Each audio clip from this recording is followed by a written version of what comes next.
మ్యాచో star Gopichand హీరోగా, Malvika Sharma, Priya Bhavani Shankar హీరోయిన్స్గా Kannada director ఏ హర్ష రూపొందించిన చిత్రం భీమా. ప్రముఖ నిర్మాత కె రాధామోహన్ నిర్మించిన ఈ చిత్రంలో నాజర్, ముఖేష్ తివారీ, వెన్నెల కిషోర్, చమక్ చంద్ర, బీకే నరేష్ కీలక పాత్రలో నటించారు. ఈ సినిమాకు కన్నడ మ్యూజిక్ డైరెక్టర్ రవి బస్రూర్ సంగీతాన్ని ఇచ్చారు. ఇలాంటి విశేషాలు కలిగి ఉన్న ఈ సినిమా మార్చి 8వ తేదీన మహాశివరాత్రి సందర్భంగా ప్రేక్షకుల ముందుకు వచ్చింది. ఈ సినిమా 6వ రోజు ఎంత వసూళ్లు సాధించింది, 7వ రోజు కలెక్షన్స్ ఎలా ఉండనున్నాయనేది టాలీవుడ్ అనలిస్టుల రిపోర్ట్ను బట్టి చూద్దాం. పురాణాల్లో పరశురాముడు కథా నేపథ్యంగా తెరకెక్కిన పోలీస్ బ్యాక్డ్రాప్ యాక్షన్ థ్రిల్లర్ భీమా. ఈ సినిమా ప్రమోషన్స్ భారీగా ఉండడంతో గోపీచంద్ సినిమాపై మంచి అంచనాలు ఏర్పడ్డాయి. దానికి అనుగుణంగా థియేటర్లోకి వచ్చిన తర్వాత ఈ సినిమా మంచి టాక్ సొంతం చేసుకుంది. మంచి రేంజ్లో కలెక్షన్లు రాబడుతోంది.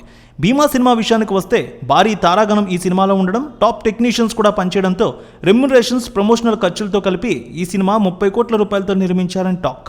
భారీగానే మేకర్స్ రిలీజ్ చేశారు. రిలీజ్కి ముందు మంచి బస్ కనిపించడంతో గ్రాండ్గా ప్లాన్ చేశారు. తెలుగు రాష్ట్రాల్లోని ఈ సినిమాకు గోపీచంద్ కెరీర్లో హయ్యెస్ట్ స్క్రీన్లలో రిలీజ్ అయింది ఈ సినిమా. నైజాం, ఆంధ్రాలో కలిపి 600 స్క్రీన్లు, ఇతర రాష్ట్రాల్లో 100 స్క్రీన్లు, ఓవర్సీస్ 200 స్క్రీన్లు కలిపి 900 చోట్ల బొమ్మ పడింది. భీమా సినిమా పాజిటివ్ ఓపెనింగ్స్, బాక్సాఫీస్ జర్నీని మొదలుపెట్టింది. ఈ చిత్రానికి ఇప్పటికీ 35% ఆక్యుపెన్సీ కనిపిస్తోంది. తొలి రోజు 6.5 కోట్ల గ్రాస్ వసూళ్లు తీసుకువచ్చింది. గతంలో వచ్చిన రామబాణం సినిమా కంటే ఎక్కువ గ్రాస్ కలెక్షన్లు వసూలు చేసింది. రెండో రోజు కూడా భీమా బాక్సాఫీస్ దగ్గర నిలకడగా వసూళ్లు సాధించింది. రెండో రోజు 4 కోట్ల రూపాయల వరకు తీసుకువచ్చింది. మూడో రోజు సినిమా సుమారు 41% ఆక్యుపెన్సీతో 5 కోట్ల రూపాయల వరకు కలెక్షన్స్ తీసుకువచ్చింది. నాలుగో రోజు 3 కోట్ల రూపాయలు, ఐదో రోజు 36% ఆక్యుపెన్సీతో 2.5 కోట్లు తీసుకువచ్చింది. ఆరో రోజు సినిమాకి సుమారు 32% ఆక్యుపెన్సీతో 1,70,00,000 రూపాయల వరకు వసూళ్లు వచ్చినట్టు తెలుస్తోంది.